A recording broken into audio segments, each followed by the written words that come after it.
प्रभु जी, अभी आपने बताया कि हमें साधु का संग करना चाहिए, हमें भक्तों का संग करना चाहिए। तो हम देख रहे हैं कि इस वर्ल्ड में, इस संसार में भिन्न भिन्न प्रकार के साधु, नाना प्रकार के साधु हैं। ठीक है, उन साधुओं में से हम कैसे पहचानें, हम कैसे उसको इंगित करें कि ये साधु ठीक है या वो साधु ठीक है? लंबी दाढ़ी वाले, छोटी लंबी दाढ़ी वाले, जो जेल वाले, कई प्रकार के मर्सिडीज साधु वाले। हैं। तो हम उसकी सही राइट पर्सन को हाउ वी आइडेंटिफाई, एंड वो कैसे हम उसको जाने कि हमें सही बता रहा है या गलत बता रहा है? क्योंकि आपने बताया था कि भागवतम का जो हम जो कथा करते हैं वो विष के समान होता है, अगर वो मटेरियलिस्टिक हमें कथा सुनाता है तो। जैसे मतलब सांप दूध को पी लेता है तो वो पूरी दूध जहर के समान हो जाती है। उसी तरह हम कैसे उसको आइडेंटिफाई करें?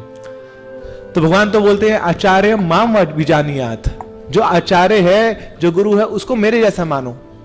साक्षात हरित्वेन समस्त शास्त्र ना, वो साक्षात हरि के समान है गुरु। मगर कौन सा गुरु? वो गुरु जिसका चित्त भगवान से एक है, चित्त ते करिया एका, जो वही बताता है जो भगवान बताते हैं, और केवल बताता नहीं है, जो वही करता भी है जो भगवान चाहते हैं। तो उसका आचरण और उसका प्रचार ना, दोनों भगवान की वाणी के अनुसार होना चाहिए, दोनों शास्त्रों के ऊपर बेस्ड होना चाहिए। तो ऐसे गुरु को जब हम धारण करेंगे तो धोखा नहीं खाएंगे। मगर इससे भिन्न कोई गुरु को धारण कर लेते हैं ना, जो शास्त्रों के अनुसार, जिसके कार्य नहीं है, कार्यकलाप नहीं है, और वैसा प्रचार नहीं कर रहा है जो शास्त्रों में लिखा है, तो फिर वो धोखा ही देगा।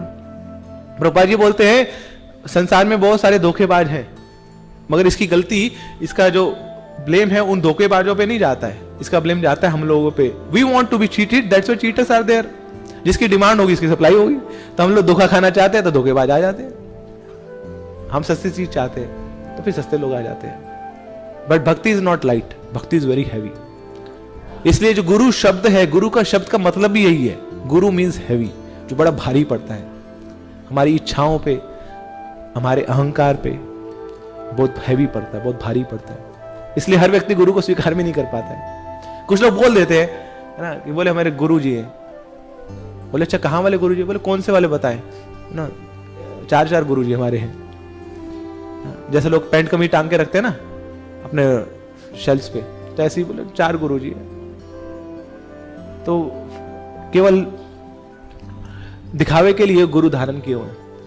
अच्छा बात किसकी मानते? बोले किसी की नहीं मानते हैं, चलाते हम अपनी है, करते अपनी हम।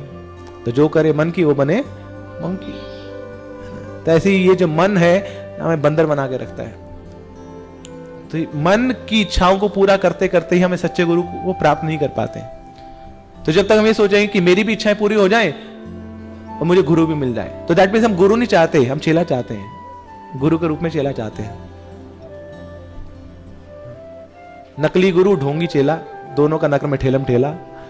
तो ये चाहते हैं कि मैं भी नकली गुरु भी ऐसे मिलने मेरे जैसा, तो फिर मस्त बनेगी हमारी जोड़ी। तो अगर मेरी सच्ची इच्छा है कि मेरे को ऐसा गुरु चाहिए जो सच्चा गुरु हो, जो मुझे कृष्ण तक लेके जाए, तो भगवान वैसा गुरु भेजेंगे, निश्चित रूप से भेजेंगे। भगवान तो सारी इच्छाएं पूरी करते हैं ना। तो जब ये इच्छा पूरी कर दी कि हमें भगवान से अलग होना है, उसके लिए भगवान ने भौतिक संसार में हमें भेज दिया। हमें भोग करना है, उसके लिए भोग की इच्छाएं पूरी कर दी, दे दी। तो भगवान ये इच्छा पूरी नहीं करेंगे, भगवान के धाम वापस पहुंचना है, उसके लिए तो तत्पर बैठे हैं भगवान। उसके लिए तो भगवान खुद ही बहाना बनाते रहते हैं कि कैसे ना ये लोग मेरे पास आए। तो तुरंत जैसी हम इच्छा करते हैं कि मेरे को सच्चा गुरु चाहिए, क्षण भर में वो गुरु हमारे सामने आ जाते हैं। भगवान भेजते हैं उनको अपने उत्तराधिकारी के रूप में। गुरु कौन है? He is a representative of God. तो भगवान ही भेजते हैं ना गुरु हमारे जीवन में। मगर हम इच्छा तो व्यक्त करें कि भगवान मेरे को सच्चा गुरु चाहिए, मुझे सच्चे पद पे आगे बढ़ना। So that is the desire. ऐसी इच्छा करेंगे तो गुरु भी वैसे मिलेंगे हम। अब सोचिए लोग इतने बुद्धू हैं। एक डिवोटी ने बताया, बोले प्रभु जी मेरी दीक्षा हो चुकी, मैं दोबारा ले सकता हूँ? मैंने कहा किससे दीक्षा ली? बोले वो गुरु जी बैठे अभी जेल में बैठे। बोले अब तो छोड़ दो उनको। बोले नहीं प्रभु जी, उनको ना घर का खाना बड़ा अच्छा लगता है, तो अभी भी टिफिन में लेके जाते हैं उनके पास, उनको जेल में सर्व करते हैं गरम गरम खाना। अब हमें लग रहा है कि अपराध तो नहीं हो जाएगा, हमें गुरु का त्याग करेंगे। तो देखिए people are do not have common sense also कि किसको त्यागना है, किसको छोड़ना है। क्यों? क्योंकि धोखा खाना चाहते हैं लोग, इसलिए धोखेबाज है। मगर नहीं, भक्ति में आते ही हैं तो सबसे पहले कार्य क्या होता है, हमारी इंटेलिजेंस शार्प होती है, हम भेद कर पाते हैं ना सच और झूठ में, ना शरीर और आत्मा में, आध्यात्मिक और भौतिक में। ऐसे ही गुरु और गुरु में भी हम भेद कर पाएंगे कि कौन असली गुरु है, और फिर उसको अपने जीवन में हम स्वीकार करेंगे। हरे कृष्णा